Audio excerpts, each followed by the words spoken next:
Hello and welcome to my YouTube channel Huma Siddiqui Podcast Blogger. Today's topic is how to start investing in cryptocurrency, a guide for beginners despite its well-known volatility.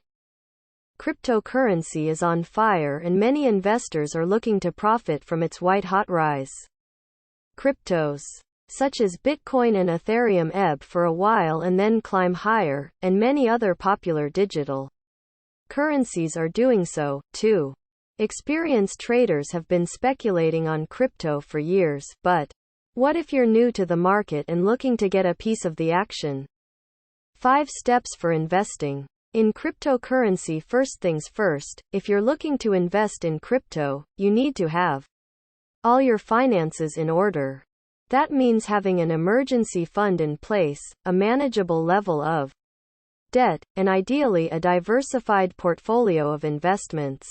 Your crypto investments can become one more part of your portfolio, one that helps raise your total returns, hopefully. Pay attention to these 5 other things as you're starting to invest in cryptocurrencies.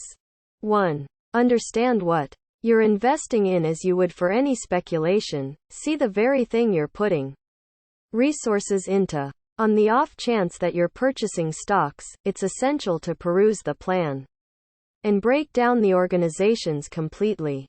Plan to do likewise with any digital currencies since there are in a real sense huge number of them. They all work contrastingly and new ones are being made consistently. You want to comprehend the venture case for each exchange. On account of numerous cryptographic forms of money, they're supported by nothing by any means, neither hard resources nor income. That is the situation for Bitcoin, for instance, where financial backers depend solely on somebody paying more for the resource than they paid for it. At the end of the day, not at all like stock, where an organization can develop its benefits and drive returns for you that way. Numerous crypto resources should depend on available turning out to be more hopeful and bullish for you to benefit. The absolute most famous coins incorporate Ethereum, Dogecoin, Cardano, and XRP. Solana has been one more enormously fruitful coin also.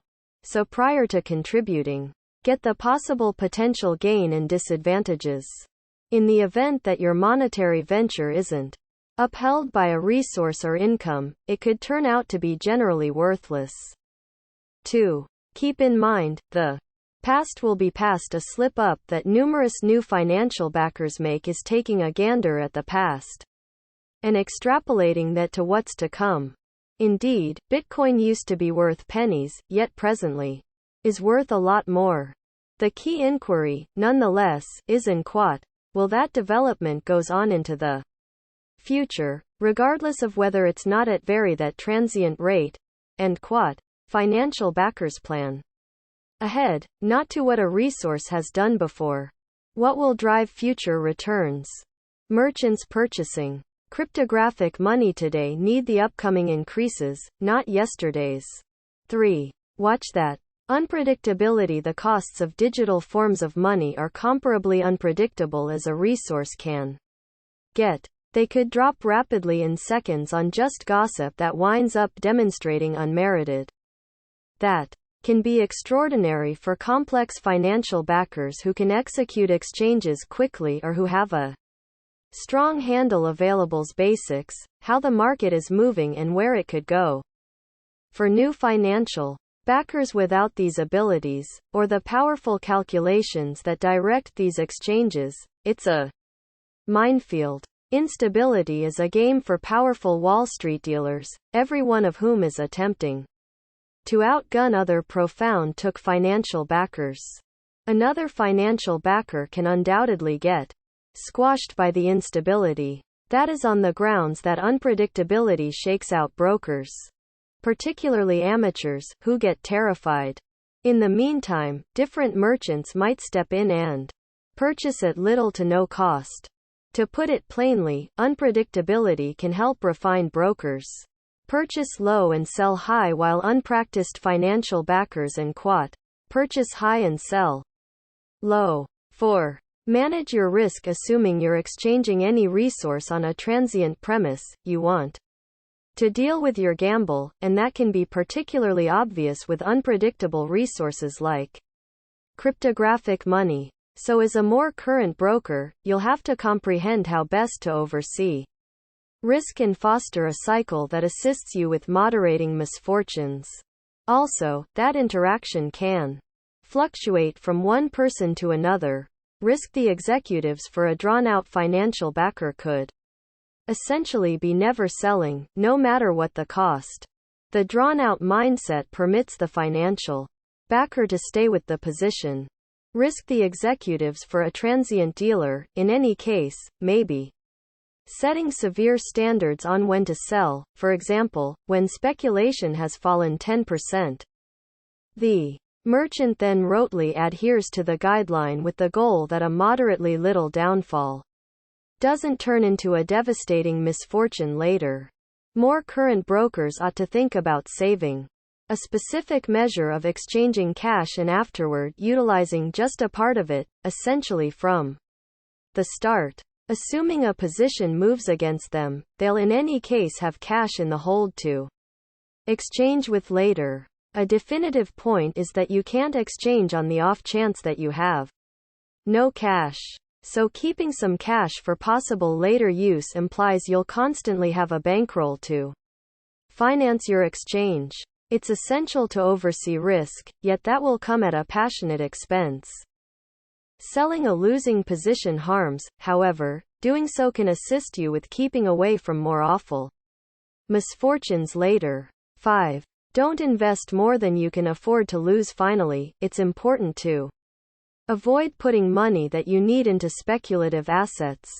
If you can't afford to lose it, all of it, you can't afford to put it into risky assets such as cryptocurrency, or other market-based assets such as stocks or ETFs, for that matter. Whether it's a down payment for a house or important upcoming purchase, money that you need in the next few years should be kept in safe accounts so that it's there when you need it. And if you're looking for an absolutely sure return, your best option is to pay off debt you're guaranteed to earn, or save whatever interest rate you're paying on the debt. You can't lose there. Finally, don't overlook the security of any exchange or broker you're using.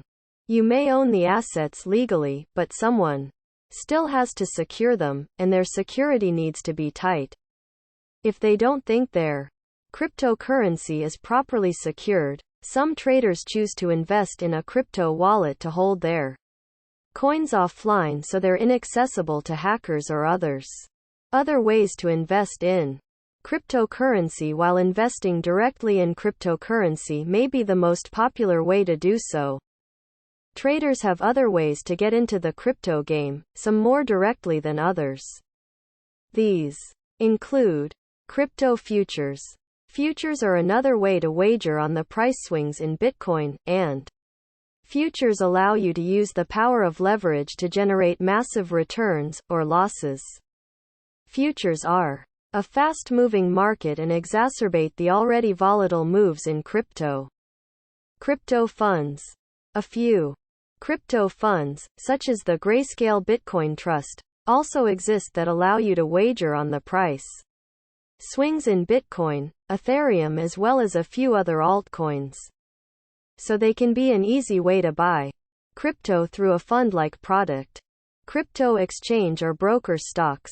Buying stock in a company that's poised to profit on the rise of cryptocurrency regardless of the winner could be an interesting option, too. And that's the potential in an exchange such as Coinbase or a broker such as Robinhood, which derives a huge chunk of its revenues from crypto trading. Blockchain ETFs. A blockchain ETF allows you to invest in companies that may profit from the emergence of blockchain technology. The top blockchain ETFs give you exposure to some of the key publicly traded companies in the space. But it's important to note that these companies often do much more than crypto-related business, meaning your exposure to cryptocurrency is diluted, reducing your Potential upside and downside. Each of these methods varies in its riskiness and exposure to cryptocurrency, so you'll want to understand exactly what you're buying and whether it fits your needs. How much money do I need to start investing in cryptocurrency? In theory, it takes only a few dollars to invest in cryptocurrency. Most crypto exchanges, for example, have a minimum trade that might be $5 or $10. Other crypto trading apps might have a minimum that's even lower. However, it's important to understand that some trading platforms will take a huge chunk of your investment as a fee if you're trading small amounts of cryptocurrency. So it's important to look for a broker or exchange that minimizes your fees. In fact, many so-called free brokers embed fees, called spread markups, in the price you pay for your cryptocurrency.